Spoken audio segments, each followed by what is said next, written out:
बात इस चीज़ की है कि इन तमाम चीज़ों के अंदर एक मुकम्मल सिस्टम चाहिए, मुकम्मल प्लानिंग चाहिए और प्लानिंग के ऊपर अमल दरामद भी चाहिए। आज अगर हम आवाज़ उठाएंगे तो वो ये ज़रूरी नहीं कि हम साल 2 साल में कामयाब हो जाएंगे, टाइम लगेगा। यहाँ पर भी जो सूरत हाल है, यहाँ पर भी सूरत हाल इतनी नहीं है। यहाँ पर भी हमने देखा है कि वो कट ना कट मारे जाते हैं, लेकिन जब आहिस्ता आहिस्ता हमारे लोगों का जहन डेवलप होता है और हमारे लोगों के अंदर सोच पैदा होती है तो ऑटोमेटिकली वो फिर बात आगे बढ़ती है। और इस तरीके से जब बात आगे बढ़ती जाए तो फिर उसके मुताबिक अमल शुरू होता है। अगर हम ये कहें कि हथेली पर सरसों जमेगी, आज हम बात करेंगे, आज मानी जाएगी, तो हमारा जो सिस्टम बना हुआ है उस सिस्टम के अंदर आप खुद समझते हैं कि वो इतना आसान भी नहीं है किसी को काटना। जी, यहाँ पे इन्होंने बनाया है जी, इसको हम कहते हैं बैरिंग। जी, यहाँ पे सही है। अभी आप कह रहे हैं प्लानिंग की बात कर रहे हैं ना सर, ये कैनाल जो है ना न्यूली कंस्ट्रक्ट है, यहाँ से हर साल पानी आता है। तो ये पानी जाके क्या करेगा? यहाँ पे एक किस्म का डैम बनेगा या नहीं बनेगा? क्योंकि यहाँ पे जो कैनाल है ना, जब पानी यहाँ से यहाँ तक आएगा तो ज़्यादा उसमें इंक्रीज होगी उसकी हाइट में, तो यहाँ पे कितने डैमेजेस करेगा? बिल्कुल सही। ये टूटने के बाद इसको भी डैमेज करेगा। तीसरी बात, ये जो कैनाल बना है, I am very sorry to say, ये किसी जगह से भी अप्रूव नहीं है। क्यों? क्योंकि ये इस जगह जा रहा है जलमक्सी में। जलमक्सी वो जो है आपका पूरा बैरन लैंड है।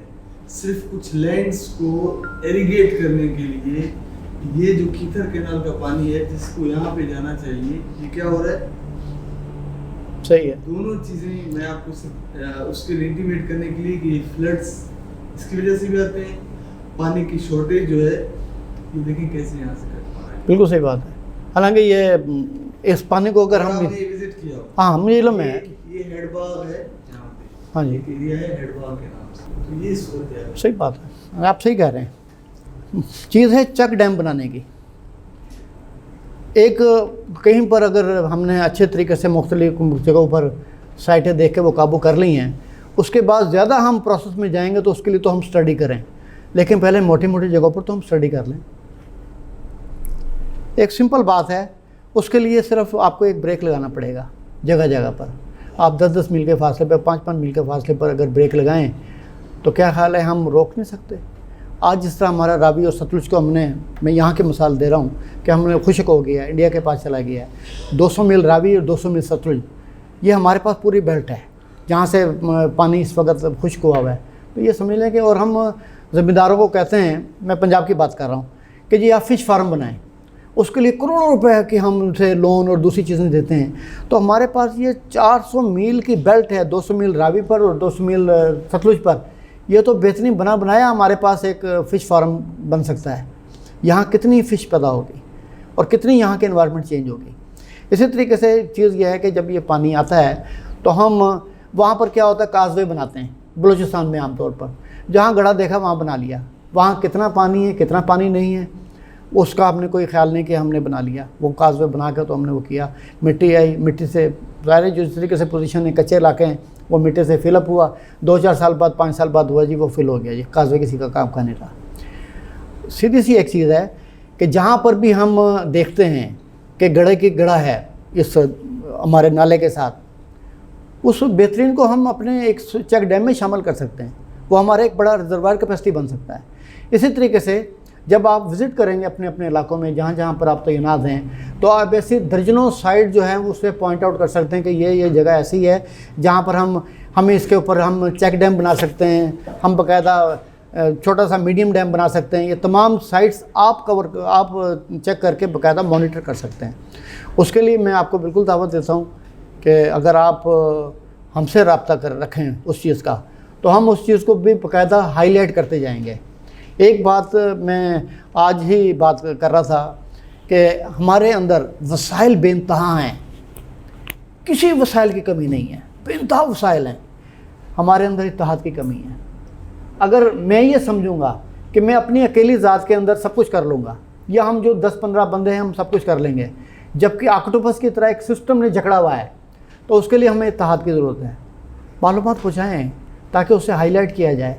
आपकी जो ऑब्जर्वेशंस हैं, अब देखें अब ये जो इतने रिवर्स हैं, मैं इन रिवर्स की तफसील में नहीं जा सकता, वो इसलिए कि उसके लिए फिर जाकर वहाँ स्टडी करना पड़ेगा। लेकिन आप तो उन इलाकों में हैं, आप उन इलाकों में जाके उन चीज़ों की निशानदेही कर सकते हैं। हम उसके लिए अखबारात का ज़रिए भी बना सकते हैं, मुख्तलिफ मीटिंग्स में, मुख्तलिफ जगहों पर, मुख्तलिफ फोरम में हम बाकायदा उसे हाईलाइट कर सकते हैं कि यहाँ पर क्या है क्या नहीं है। इसमें उसे फिर हाईलाइट करके तो हम उसे उठा सकते हैं, बढ़ा सकते हैं। आज से 2 साल पहले एशियन बैंक के अपना डॉक्टर कीथ डायरेक्टर हैं, वो लाहौर आई, यहाँ पंजाब में आई।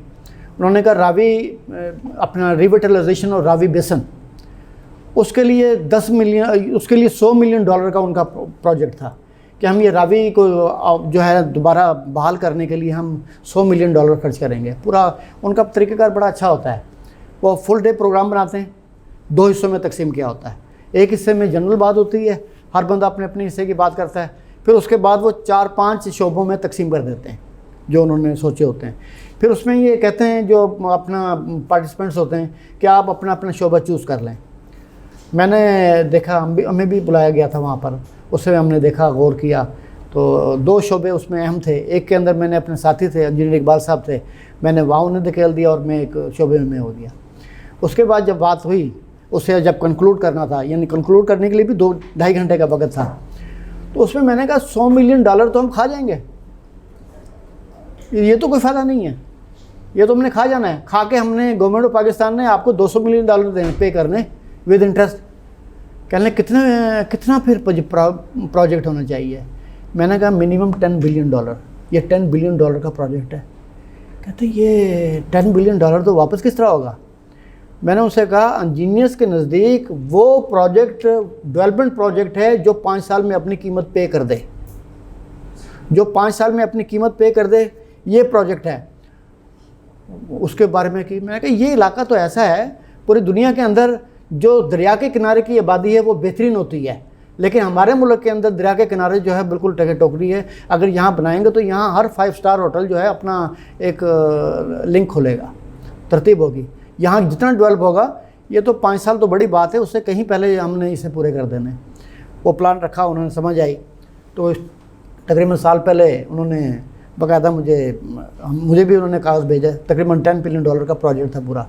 लेकिन यहाँ ये हुआ, यहाँ तो पहले पैसे चाहिए ना, उन्होंने कॉलोनियाँ बनानी, कॉलोनियों के नक्शे बनाने शुरू कर दिए, लेकिन असल जो सिस्टम था कि रिविटलाइजेशन और रावी बेसन, उसे छोड़ दिया। ये तरीका होता है। उसके लिए भी हमारे पास दूसरा तरीक़ाकार था कि हमने अपने साथियों को हाई कोर्ट में धकेल दिया कि भाई इस सिस्टम को पहले ठीक करें, उसके बाद वो करें, तो उस काम को रोका गया।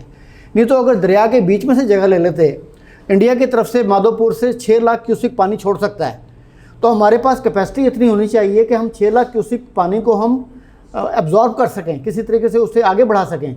और अगर 6 लाख क्यूसिक पानी जो है वो लाहौर में से या उन बस्तियों में से गुजरेगा, तो फिर उस सिस्टम बनाने का फ़ायदा क्या? तो ये इसके लिए एक बात है। इस चीज़ के पीछे हम तकरीबन 3 साल से लगे हुए हैं। आगे उम्मीद है कि होगा, साल में होगा, 2 साल में होगा, 3 साल में होगा, लेकिन हमने छोड़ना नहीं है उस चीज़ को। तो स्ट्रगल तो करनी पड़ेगी, और स्ट्रगल करके ही टाइम मिलता है। जब हम ये समझेंगे कि आज हमने स्ट्रगल की है और 6 महीने साल के अंदर हो जाए, तो ये नहीं होता, उसके लिए टाइम लगता है। अब यहाँ यही सूरत हाल है कि आप किसी भी रिवर पर, किसी भी नाले पर, किसी भी नदी पर, आप बलूचिस्तान में देखेंगे, आपको यहाँ हर नाले पर दर्जनों साइट्स मिलेंगी। देखना पड़ता है कि कहाँ पर हम जो है वो चेक डैम बना सकते हैं, इसके पीछे कहाँ गढ़ा है, उसे हम अपने इस डैम, मीडियम डैम या बना के तो हम इसे इस्तेमाल में ला सकते हैं। ये वो तरीक़ाकार है जिसे हम तरीक़ाकार इस्तेमाल करके तो हम अपने उन नदियों को, पानी को काबिल इस्तेमाल बना सकते हैं। जिस तरह हमारे दोस्त ने ये कहा, बिल्कुल सही बात है। वहाँ पर जो नहरें हैं, ये जाफराबाद में और इन इलाकों के अंदर जो नहरें हैं, वो पानी जब आता है तो वो बेड़ा गर्क करके रख देते हैं, और पानी जो आता है वो फिर इस स्पीड से आता है कि वहाँ पर छोटे मोटे बंदा क्या, वहाँ तो ट्रक नहीं उस पानी को साट सकते, इतनी प्रेशर के साथ आता है। तो वो उसने तो फिर नहर क्या है, नहर को उसने तोड़ता हुआ आगे निकल जाना है।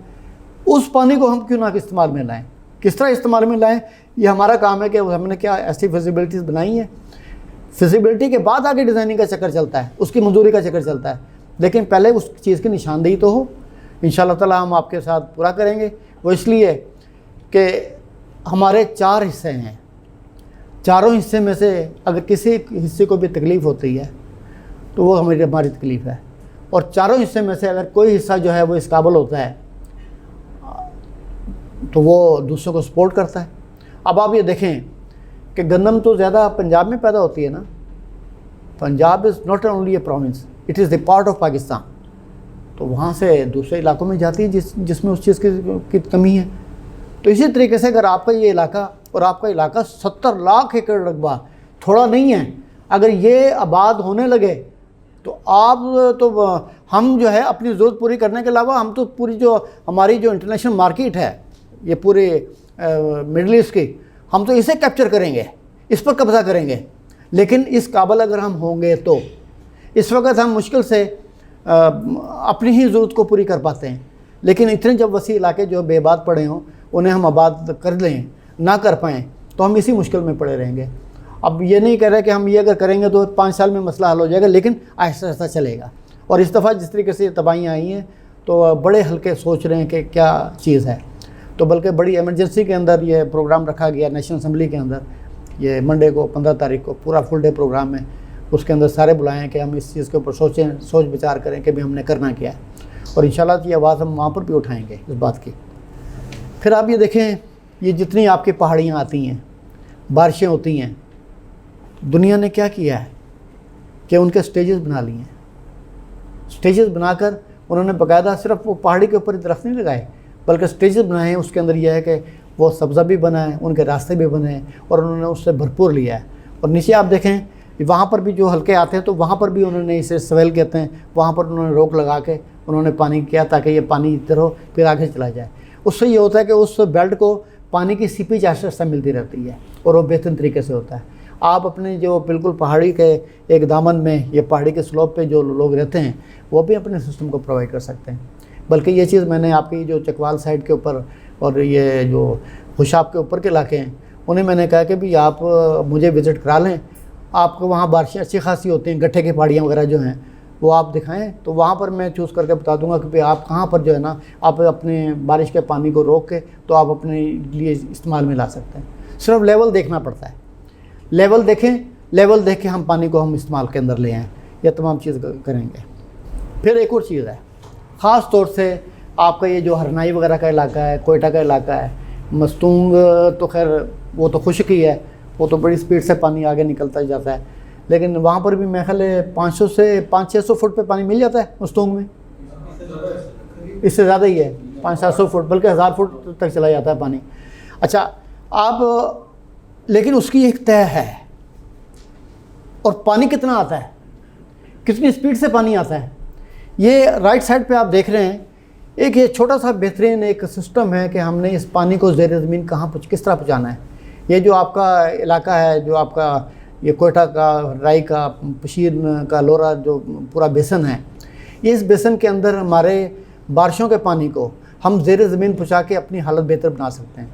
उसके लिए बड़ा वे आउट है कि हमने अगर एक ये मैंने जो बनाया है ये सिर्फ एक छोटा सा नक्शा है कि हम किसी भी 5 मरले 10 मरले एक कनाल के घर के आगे ये हम अपना सिस्टम बना सकते हैं। सिर्फ ये 50 फुट पाइप नीचे डालना है, जिसके अंदर 20 फुट पाइप के अंदर सुराख नहीं है और 30 फुट के अंदर सुराख हैं। ये मुख्तलिफ इलाकों में मुख्तलिफ हो सकता है। आप जब आप डिगिंग करते हैं, डिगिंग करके आपको पता लग जाता है कि रेत कहाँ से आ रही है, रेतली कहाँ से शुरू हो रही है, वहाँ आप सुराख करेंगे, ऊपर आपको सुराख करने की ज़रूरत नहीं। अगर ऊपर सुराख करेंगे जहाँ पर मिट्टी है तो वहाँ पर सुराख करने का फ़ायदा कोई नहीं है, वो सुराख वैसे ही बंद हो जाएंगे, बल्कि वो मिट्टी का जो एलिमेंट है वो भी पाइप में जा सकता है। तो वहाँ देख के आप उसमें कर सकते हैं। 50 फुट 60 फुट अगर आप डिग करते हैं नीचे तो वो ऑटोमेटिकली जो वो पानी जो आपका बारिश का पानी है वो उसके ऊपर आप छोटा सा टैंक बना सकते हैं कि कितनी बारिश हो सकती है, ताकि वो पानी जो है, आपने सिर्फ एक चीज़ का ख्याल रखना है कि जब बारिश पानी आ रहा है वो साफ़ सुथरा हो। अगर आप महसूस करते हैं साफ़ सुथरा पानी नहीं है तो जिस तरीके से सेप्टिक टैंक बनते हैं वो तो देखे होंगे आप में से, सेप्टिक टैंक बना के उसमें रेत होती है, बजरी होती है, उन 2 प्रोसेस से गुजारने के बाद, और एक ग्रेवल्स होती हैं ज़रा मोटे गोल वाले, वो 3 हिस्सों में से गुजारने के बाद, ये 2 हिस्सों में से गुजारने के बाद वो पानी जो है ना इस काबिल हो जाता है कि वो साफ़ पानी नीचे जा सके। वो आप नीचे कर देंगे तो आपका यही जो इलाका जो पशीन लोरा बेसन है ये काफ़ी तौर पर और वेरी रिच एरिया है, और जो आइंदा नज़र आ रहा है कि ये शायद अब ये पानी की कमी की वजह से, पानी ना होने की वजह से इसका बेड़ा गर्क हो जाए, हम बेनता कर रहे हैं। ये पानी, एक तो वो बेहतरी होगी, दूसरा वो पानी जो हम काफ़ी नीचे से निकालते हैं उसमें ट्यूबवेल से निकालने में कितनी बिजली खर्च होती है, कितनी एनर्जी खर्च होती है। जब पानी की सतह बेहतर होती जाएगी तो वो भी हमें फ़ायदा होगा। ये चीज़ मैंने अपने साथी हैं अब्दुल लतीफ़ खोखर एडवोकेट हैं सुप्रीम कोर्ट के, हमारे साथी हैं, वहाँ सुप्रीम कोर्ट में भी फ़ाइट करते हैं हमारे वाटर इश्यूज़ के ऊपर, उन्होंने काफ़ी की हैं। मैंने कहा मुझे कहने लगा खान साहब मेरे को तकरीबन 1 कनाल दी मेरी छत है। मैं कहा यार बेहतरीन है, फिर तो आप ऐसे करें। एक कुआँ उन्होंने बनाया, कहते मैं कहा कुआँ बना लें साइड पर। कहते हैं कुआँ साढ़े को खूब पुराना है, बंद हो है, वो है। मैंने कहा इसे फ़ौरन आप करें, नीचे मुकम्मल तरीके से थोड़ा सा सीमेंट डाल के कर दें। लेकिन जी अब वो तकरीबन 4 साल हो गए, 4 साल से उनकी सूरत हाल है कि तकरीबन 70% जो उनकी ज़रूरत है वो वहाँ से पूरी कर रहे हैं। अपने छोटे से बगीचे में, दरख्तों में, गाड़ी साफ़ करने में, घर की वॉशिंग में, वाशरूम वगैरह में वो पानी उसका यूज़ कर रहे हैं। सिर्फ 70% पानी का यूज़ उनका वहाँ से आ गया और 30% पानी का वो सिर्फ बिल पे कर रहे हैं। तो ये सूरत हाल है। हालांकि वो एक छोटी सी मदूद जगह है, तो यहाँ तो बेनतहा जगह है, यहाँ पर हम खेतों के अंदर भी अपना सिस्टम बना सकते हैं। इन हवालों से कुछ आप सवाल करेंगे मज़ीद कोई अगर करना चाहें? ख़ास तौर से जी 1991 से पहले ये सूरत हाल थी कि सूबे आपस में झगड़ते थे, लड़ते थे कि लो जी हमें इतना पानी चाहिए, इतना पानी नहीं चाहिए, ये ज़्यादा ले गया, वो कर लिया गया। इससे पहले बड़े मंसूबे बने, बड़ी कमेटियाँ बनी। पाकिस्तान बनने से पहले भी एंडरसन कमेटी बनी। जब ये सतलुज वैली प्रोजेक्ट स्टार्ट हुआ तो उस वक्त एंडरसन कमेटी में बिफोर पार्टीशन उन्होंने कहा कि भी इस तरीके से है तो सिंध को जो है ना एक बराज मिलना चाहिए। तो सखर के मुकाम पर सखर बराज उन्होंने किया, जिसके लिए पंजाब ने पे किया, क्योंकि पंजाब में ये वैली बन रही थी। उसके बाद और प्रोजेक्ट बने तो रॉ कमीशन बना। रॉ कमीशन ने भी फैसले जो किए, उन्होंने एक प्लानिंग दी कि आप इस प्लानिंग के साथ काम कर सकते हैं, ये इस प्लानिंग से जो है ना आपके पानी के मसले हल होंगे। रॉ कमीशन बना, लेकिन वो कोई ऑटोमेटिकली नहीं था भी किसका कितना पानी होगा, किसका कितना नहीं होगा। तो पाकिस्तान बनने के बाद फिर मुख्तलिफ बनते रहे। फिर जब ये इंडस वाटर ट्रीटी बनी और अभी ये पाकिस्तान और हिंदुस्तान के दरमियान हुआ, 3 दरिया इंडिया को चले गए, तो उस वक्त भी मुख्तलिफ कमेटियाँ बनी। अख्तर हुसैन कमेटी बनी, चीफ जस्टिस कमेटी बनी, फजल अकबर कमेटी बनी, लेकिन उसके अंदर भी आपस के डायलॉग थे, फैसला कोई नहीं था।